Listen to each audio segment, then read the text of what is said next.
what we're seeing in the indices right now. We've already dropped a lot. It's perfectly reasonable for, as I was outlining on Wednesday, for the market to go higher Thursday and then Friday. And we've seen that happen. Why would that be advantageous? Because if the market can go up higher to knock out people that are profitable right now that trail their stop loss lower, their buy stop gets them out at whatever profit or loss that books at the time their stops are executed. The other side of that execution is a short seller, in my mind, that wants to establish a short position for the longer term. So you're looking at markets like in terms of a pattern. My harmonic wombat pattern says it should go up to this level or it should go down to that level. Okay. Or you're looking at some kind of indicator that says that, price should do this or do that. I'm looking at price and thinking, okay, why would price want to go to that level? I'm not a fundamental trader, but I'm fundamentally light years ahead of everything else because I'm looking at the context of why price should be booking the way it does. You all figure out a narrative when you take your trades and you get stopped out. Oh, they did this. You figured it out. You know exactly what they did. You always say it out loud. You bitch to yourself. You bitch on social media. You bitch to me. You bitch to people in your YouTube channel. Oh, they so and so, those market makers did this, they did that. It's clear because this happened to you. So what I try to do is I try to be ahead of the curve and say, okay, I am the market maker. I want to take these people out and I want to take their seat because I'm booking price lower in a later time in the future. I want to use these people right now that have buy stops that want to buy it at a high price. That's essentially how I'm using their orders that they see as a shield that's protecting their short position. I'm going in as an apex predator. I'm going in like the alpha wolf and I'm going to consume you. You're meat to me. I'm going in there and I'm going to, to sink my teeth into you and devour you because you getting out with a profit or you getting out with a loss matters not to me.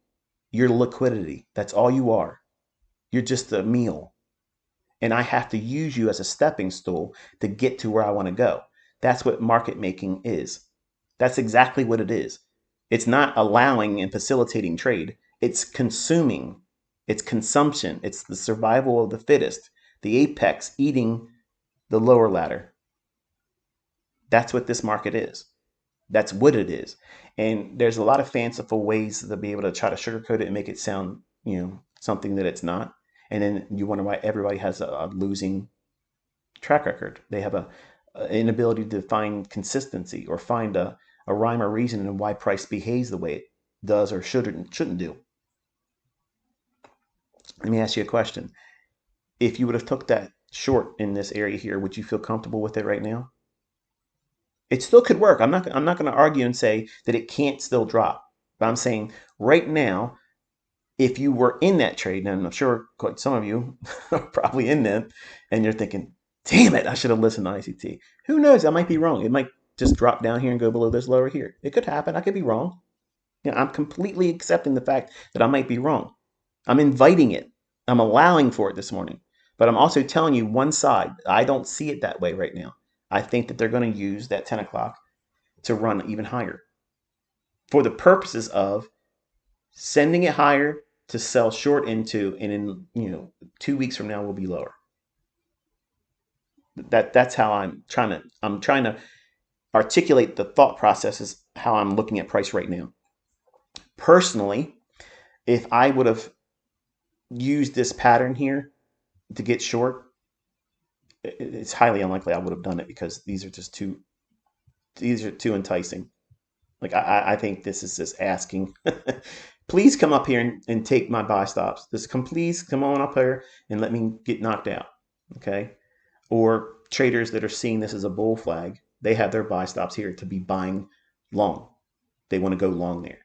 And if I'm accurate by what I'm suggesting, and if it does pan out, the shorts that have buy stops here for protective stop loss purpose only, if they run that, they get stopped out at a loss.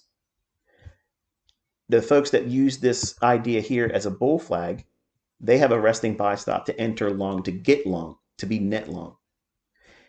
I think that at 10 o'clock or 9:30 into 10 o'clock, the run into this area may be higher.